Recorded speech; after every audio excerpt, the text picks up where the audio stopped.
ખ્રિસ્તીસુમાં આપ સર્વને અમારી એટલે કે રમેશ તથા રૂથ તરફથી પ્રેમી સલામ. વિશેષ પરમેશ્વર પિતાનો ખૂબ ખૂબ આભાર કે આજે આપણે બાઇબલ અને તેનું 3જા નંબરનું પુસ્તક લેવીય તેનો અધ્યાય શરૂ કરવા માટે જઈ રહ્યા છે. પ્રભુ પિતાનો ખૂબ ખૂબ આભાર, તેમણે આપણને સમય સંજોગો પૂરા પાડ્યા અને આજે આપણે 3જા નંબરનું પુસ્તક લેવીય અને તેનો પ્રથમ અધ્યાય વાંચવા માટે જઈ રહ્યા છીએ. વિશેષ અમારી ચેનલને લાઈક કરો, સબસ્ક્રાઈબ કરો તથા પોતાના ગ્રુપ કે પોતાના મિત્ર વર્તુળમાં શેર પણ કરો કે જેથી પરમેશ્વર પિતાનો વધુ ને વધુ પ્રસાર અને તેની દોરવણી થયા કરે. હવે આપણે લેવીય તેનો પ્રથમ અધ્યાય તેનું વાંચન કરીશું. અને યહોવાએ મૂસાને બોલાવીને મુલાકાત મંડપમાંથી તેની સાથે વાત કરતા કહ્યું કે ઇસ્રાયેલ પુત્રોને એમ કહે કે જ્યારે તમારામાંનો કોઈ માણસ યહોવાને અર્પણ ચડાવે ત્યારે તે અર્પણ તમારે પશુમાંનું એટલે ઢોરમાંનું તથા ઘેટા બકરામાંનું ચડાવવું. જો કોઈનું અર્પણ ઢોરના ધનાર્પણનું હોય તો તે એબરહિત ન ચડાવે, તે તેને મુલાકાત મંડપના દ્વાર પાસે ચડાવે કે તે પોતે યહોવાની આગળ માન્ય થાય.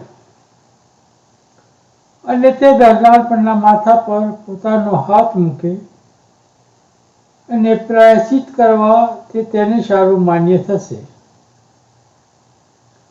અને તે વાછરડાને યહોવાની સમ્મુખે કાપે અને યાજકો એટલે હારૂનના પુત્રો તે રક્તને રજૂ કરે ને મુલાકાત મંડપના દ્વાર પાસેની વેદી પર ચોમેર તે રક્ત છાંટે અને ધનાર્પણનું ચામડું તે ઉતારે ને કાપીને તેના ટુકડા કરે. અને હારૂન યાજકના પુત્રો વેદી પર અગ્નિ મૂકીને અગ્નિ પર લાકડા ગોઠવે અને યાજકો એટલે હારૂનના પુત્રો તે ટુકડા મૂંડી તથા ચરબી વેદી પરના અગ્નિ પરના લાકડા પર ગોઠવે, પણ તેના આંતરડા તથા તેના પગ તે પાણીથી ધોઈ નાખે. અને યાજક વેદી પર તે સગડાનું દહન કરે.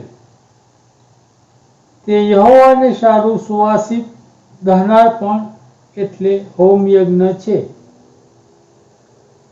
અને જો દહનાર્પણને માટે તેનું અર્પણ ટોળામાંથી એટલે ઘેટામાંથી કે બકરામાંથી હોય તો તે એબરહિત ન ચડાવે. અને તે તેને વેદીની ઉત્તર બાજુએ યહોવાની સમ્મુખ કાપે. અને યાજકો એટલે હારૂનના પુત્રો તેનું રક્ત વેદી પર ચોમેર છાંટે અને તે તેને મૂંડી તથા ચરબી સુદ્ધા કાપીને તેના ટુકડા કરે. અને યાજક તેઓને વેદી પરના અગ્નિ પરના લાકડા પર ગોઠવે, પણ આંતરડા તથા પાયાને તે પાણીથી ધોઈ નાખે. અને યાજક તે બધું અર્પીને વેદી પર તેનું દહન કરે. તે યહોવાને સારું સુવાસિત દહનાર્પણ એટલે હોમ યજ્ઞ છે. અને જો યહોવાને સારું તેનું અર્પણ ધનાર્પણ માટે પક્ષીઓનું હોય તો તે હોલાઓનું કે કબૂતરના બચ્ચાનું અર્પણ ચડાવે. અને યાજક તેને વેદી પાસે લાવીને તેની મુંડી મરડી નાખે ને વેદી પર તેનું દહન કરે અને તેનું રક્ત વેદીની બાજુએ નીકળી જવા દે અને તે તેનો પોતો મેલ સુદ્ધા કાઢી લઈને વેદીની પૂર્વ બાજુએ રાખ નાખવાની જગ્યાએ ફેંકી દે